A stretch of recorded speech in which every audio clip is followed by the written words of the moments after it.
سیاست میں 2022 سے کوئی جیت رہا ہے تو وہ شہباز شریف ہے۔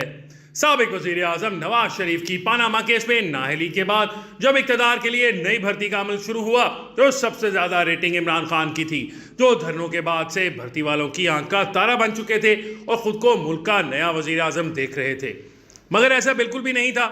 عمران خان کے ذریعے سے نواز شریف کو اقتدار سے نکالنے کے بعد بھرتی پر متعین افراد عمران خان پر پوری طرح اعتبار کرنے کے موڈ میں نہیں تھے، یا یوں بھی کہہ سکتے ہیں کہ ان افراد کے درمیان نئے وزیر اعظم کی بھرتی پر کچھ اختلاف تھا۔ کچھ پرانے دوست شہباز شریف کے حق میں تھے اور کچھ نئے دوست عمران خان کو وزیر اعظم دیکھنا چاہتے تھے۔ معروف صحافی اور تجزیہ کار حامد میر بھی اس بات کا انکشاف کر چکے ہیں کہ 2018 کے انتخابات سے پہلے اسٹیبلشمنٹ کی طرف سے شہباز شریف کو آفر ہوئی تھی کہ اگر وہ نواز شریف کو چھوڑ کر اسٹیبلشمنٹ کے ساتھ ہاتھ ملاتے ہیں یا پھر نون لیگ میں سے نون کو مائنس کرتے ہیں تو اقتدار کا ہما ان کے سر بیٹھ سکتا ہے۔ مگر شہباز شریف کو یہ ڈیل پسند نہ آئی اور وہ ایک اچھے کاروباری ثابت ہوئے۔ دوسری طرف اسٹیبلشمنٹ بلاول بھٹو زرداری کو بھی وزیر اعظم بنانے کو تیار تھی اگر وہ پیپلز پارٹی سے زرداری فیکٹر کو مائنس کرنے پر تیار ہو جاتے۔ اس کا مطلب ہے کہ پاکستان کی اسٹیبلشمنٹ آخر تک عمران خان کے بارے میں واضح نہیں تھی اور ان پر بھروسہ کرنے سے متعلق خدشات کا شکار تھی۔ مگر کوئی اور مناسب امیدوار نہ ملنے کی صورت میں مرتا کیا نہ کرتا واری ضرب المثل پر عمل کرتے ہوئے عمران خان کو ہی نیا وزیر اعظم بھرتی کرنے کا خطرہ مول لینے کی ضرورت پیش آئی۔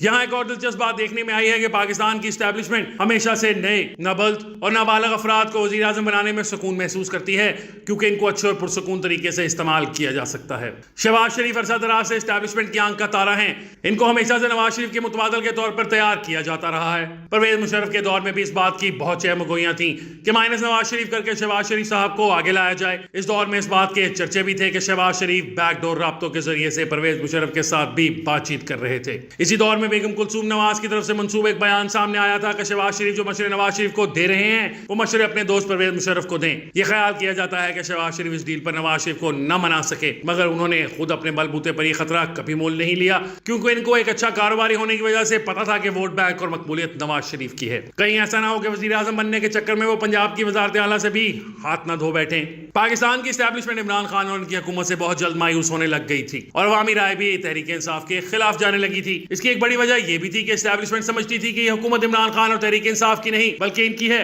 اور وہ جب چاہیں اس کو ختم کر سکتے ہیں، اور پھر آخر میں ہوا بھی یہی۔ اسی اثنا میں نئے وزیر اعظم کی نئی بھرتی کے لیے کسی موضوع امیدوار کی تلاش کا عمل پھر سے شروع ہو چکا تھا۔ راکم صرف ایک موقع پر عمران خان کی سیاسی بصیرت پر داد دیے بغیر نہیں رہ سکتا۔ عمران خان کو اس بات کا بخوبی علم تھا کہ اگر ان کا کوئی نیم البدل ہوگا تو وہ شہباز شریف ہوگا، اسی لیے تحریک انصاف کے سارے دور میں شہباز شریف مختلف کیسز میں نیب کی تحویل میں رہے۔ یہاں یہ دلچسپ صورتحال بھی ہو سکتی ہے کہ ہم اس بات کا کریڈٹ تو عمران خان کو دے رہے ہیں جبکہ کہیں ایسا نہ ہو کہ دوسری طرف بھرتی والے افراد شہباز شریف کو نیب کی تحویل میں رکھ کر ان کی ممکنہ بھرتی کی تیاری نہ کروا رہے ہوں۔ اپریل 2022 کی تحریک عدم اعتماد کے بعد اسٹیبلشمنٹ کی ہر آنکھ کا تارا شہباز شریف ہی تھے۔ شہباز شریف کی زندگی میں وہ لمحہ آ گیا جس کا ان کو اشروں سے انتظار تھا اور اس بار تو ماحول بھی بنا بنایا تھا۔ نواز شریف ملک سے باہر تھے، عمران خان دل سے اتر چکے تھے۔ پیپلز پارٹی اور JUI جیسی اپوزیشن کی تقریباً ساری جماعتوں کی حمایت بھی حاصل تھی جس کی وجہ سے شہباز شریف کا وزیر اعظم بننا ناگزیر ہو چکا تھا۔ شہباز شریف کو وزیر اعظم بنانے میں ایک بڑا کردار آصف زرداری صاحب کا بھی سمجھا جاتا ہے، جبکہ حقیقت میں ایسی کوئی بات نہیں ہے۔ زرداری صاحب نے صرف شہباز شریف کو وزیر اعظم بنانے پر اسٹیبلشمنٹ کی مخالفت نہیں کی،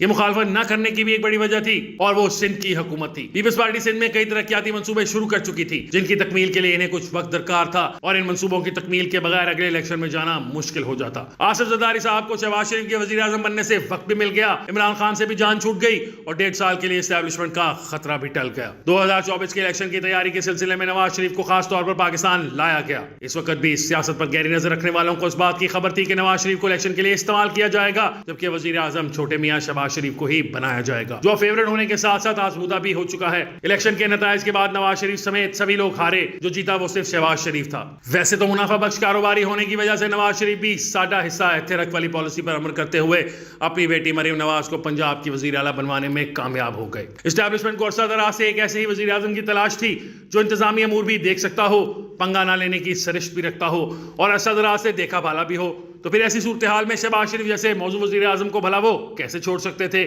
اور وہ بھی اس مقام پر جہاں عمرانی جنون میسرہ اور میمنہ سے ہوتے ہوئے قلب کو چیر رہا تھا۔ 2022 سے لے کر اب تک مملکت پاکستان کی سیاست میں جو جیت رہا ہے وہی شہباز شریف ہے۔